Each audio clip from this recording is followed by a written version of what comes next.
prepping for spring now. We're into February. What's coming up? Well, the sap will start running in March.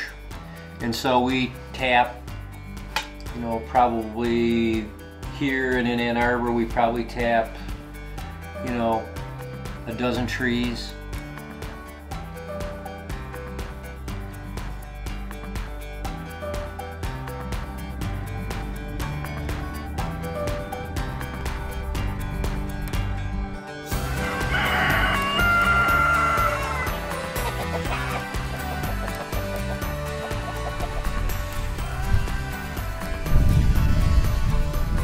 Well, here we are, back again.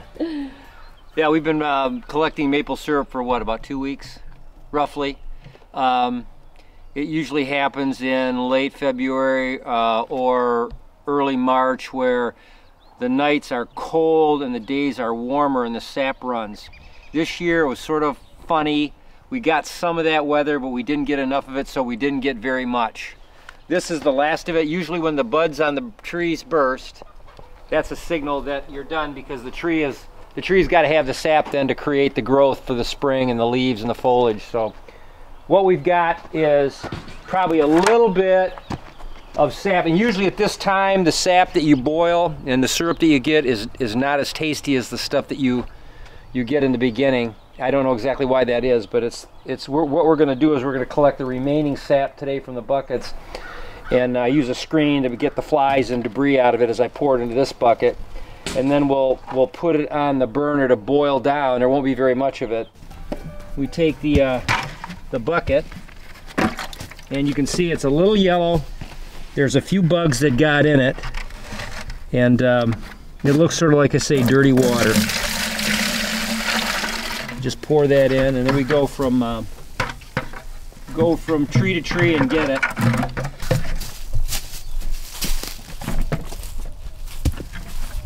Oh, this is quite a bit in here. We might get more than I thought. This is quite, you want to tap the bugs off that the next time maybe. Yeah, we're going to get maybe 5 gallons out of this deal. We'll see. Okay. I'm going to have to take that one in. And we'll use, I'll get another, maybe tap the bugs out of that one. Let me go put this one. Or you can put that one back underneath the tree.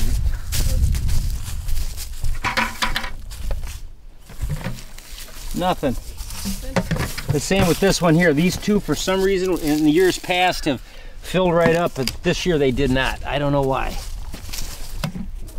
Yeah, just a very little, very, very small amount, maybe an inch in the bottom, that's it. So, that's it.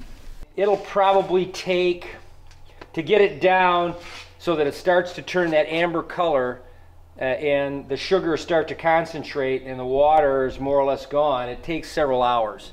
So what we do, you know, a watch pot never boils, you know the old saying, so what we do is we just turn it on, and periodically we'll come back and check it, and so we've done it enough so we know about how long it's going to take, and when it gets down to, say, maybe an inch and a half of liquid at the bottom of the pan, we usually put it into a smaller pan, take it into the house, put it on the stove and finish the boil there, and then she does the filtering process. And so it's really about that simple.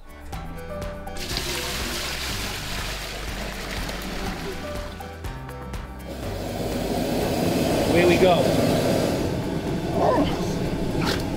Oh,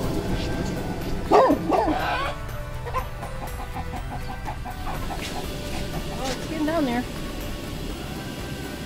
Yeah, it's there. Really? Yeah, I can see it's not very much. Okay, ready? Grab this side. Oh, this is good stuff. See, you don't get too much out of all that sap. That's all you get.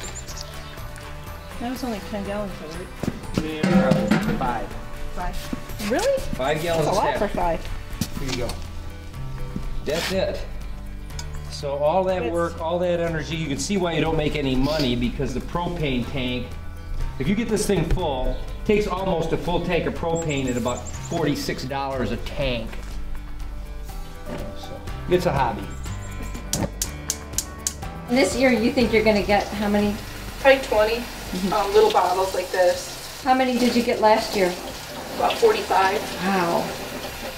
Yeah, it was a really good year, and it was like a traditional year that all of a sudden it got warm during the day and cold at night, and it just flowed every day.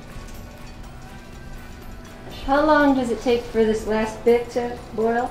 It depends on how much water's left in it. Usually another couple hours. Okay.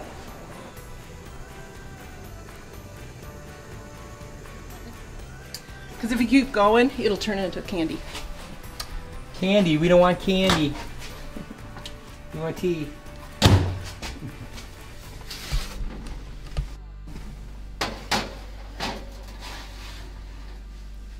How long do you have to wait before you put it in the bottle?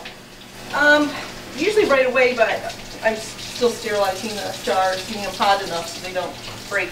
So you heat them, and it serves two purposes. Right. And this is a pre-filter.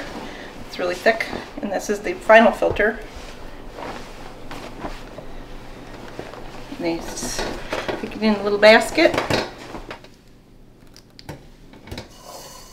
And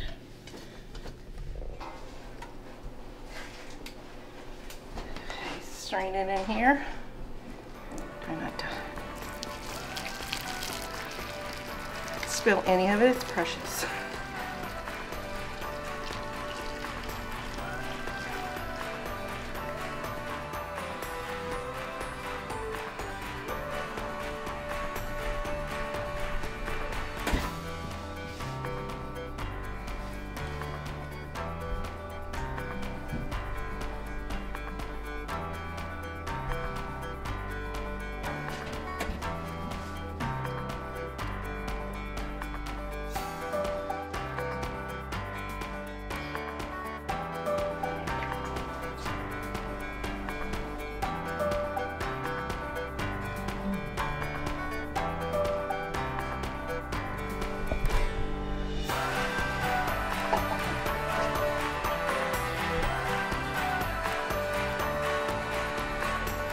Is that it then? Yep. So that batch was, how many, you got just 4 out of that batch, huh? Yep. A couple bigger ones. You've got these bottles of syrup. You did all the work yourself.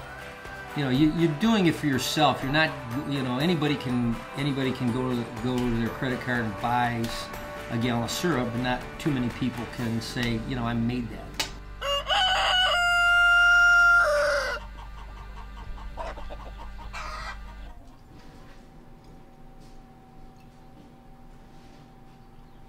Oh no! Did you see that? I did.